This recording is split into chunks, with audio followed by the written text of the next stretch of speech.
காவல் நிலையங்களில் நடைபெறுகின்ற இந்த சம்பவங்களில் முதலமைச்சர் கட்டுப்படுத்த தவறிவிட்டார். காவல்துறையை கட்டுப்படுத்த முதல்வர் ஸ்டாலின் தவறிவிட்டாரா என செய்தியாளர்கள் எழுப்பிய கேள்விக்கு தமிழக வாழ்வுரிமை கட்சித் தலைவர் எம்எல்ஏ வேல்முருகன் பதிலளித்துள்ளார். அவருடைய தாய்க்கும் சகோதரனுக்கும் அவருடைய உறவுகளுக்கும் தமிழக வாழ்வுரிமை கட்சி துணை நிற்கும் என்பதை இந்த நேரத்தில் தெரிவித்துக் கொள்கிறேன். அதையும் தாண்டி காவல்துறை தன் கட்டுப்பாட்டுக்குள்ள வச்சிருக்கிற அந்த முதலமைச்சர் அதை கட்டுப்படுத்த தவறிவிட்டார் என்ற ஒரு குற்றச்சாட்டு அதாவது இது போன்ற தமிழ்நாட்டில் இருக்கிற பல்லாயிரக்கணக்கான காவல் நிலையங்களில் நடைபெறுகின்ற இந்த சம்பவங்களில் முதலமைச்சர் கட்டுப்படுத்த தவறிவிட்டார் என்று சொல்வதை விட அந்த மாவட்டத்தினுடைய கண்காணிப்பு அதிகாரி, காவல் கண்காணிப்பு அதிகாரி, அந்த ரேஞ்சினுடைய டிஐஜி, அந்த ஜோனலுடைய ஐஜி போன்ற உயர் அதிகாரிகள் இவர்கள் பொறுப்பேற்க வேண்டும்.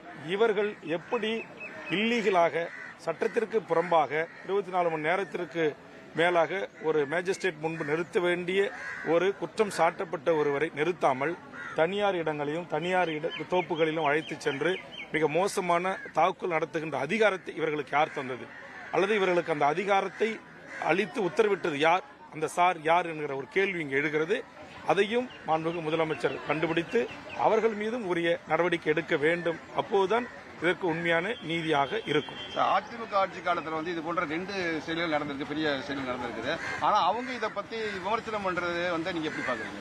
இல்ல, அது இதுக்கு மதுரை நீதியரசரே பதில் சொல்லிட்டாங்க. அது ஆளுங்கட்சி எதிர்கட்சி இல்ல, எல்லா கட்சிகளுமே இது போன்ற லாக்அப் டெத்துகள், என்கவுண்டர்கள், துப்பாக்கிச் சூடுகள், இது போன்ற அநியாய காவல் விசாரணை மரணங்களிலே அரசியல் கட்சிகள் அவரவர்கள் கருத்தை ஒவ்வொருவரும் கூறுவார்கள். இதே சாத்தான்குளம் பிரச்சனையில் திமுகவின் அன்றைய எதிர்க்கட்சி தலைவராக இருந்த மாண்புமிகு இன்றைய தமிழ்நாடு முதலமைச்சர் கூறிய கருத்துக்களும் இருக்கிறது. அதுபோன்று இன்றைக்கு திமுக ஆளுங்கட்சியாக இருக்கிறது, எதிர்க்கட்சியாக இருக்க அதிமுக இதற்குரிய நீதிக்காக குரல் கொடுப்பது என்பது தமிழ்நாட்டின் ஆண்டாண்டு காலமாக நடந்து வருகின்ற ஒன்றுதான். இது நம்ம அரசியலாக பார்க்க வேண்டியதில்லை. பாதிக்கப்பட்ட ஒரு குடும்பத்திற்கு உயிர் ஒன்று பலியாகி இருக்கிறது. அவர்களுக்கு ஆறுதல் சொல்லுகின்ற வகையில் நாங்கள் பார்த்துக் கொள்கிறோம். செய்திகளை உள்ளது உள்ளபடி தெரிந்து கொள்ள ரெஃப்ளெக்ட் நியூஸை சப்ஸ்கிரைப் பண்ணுங்க.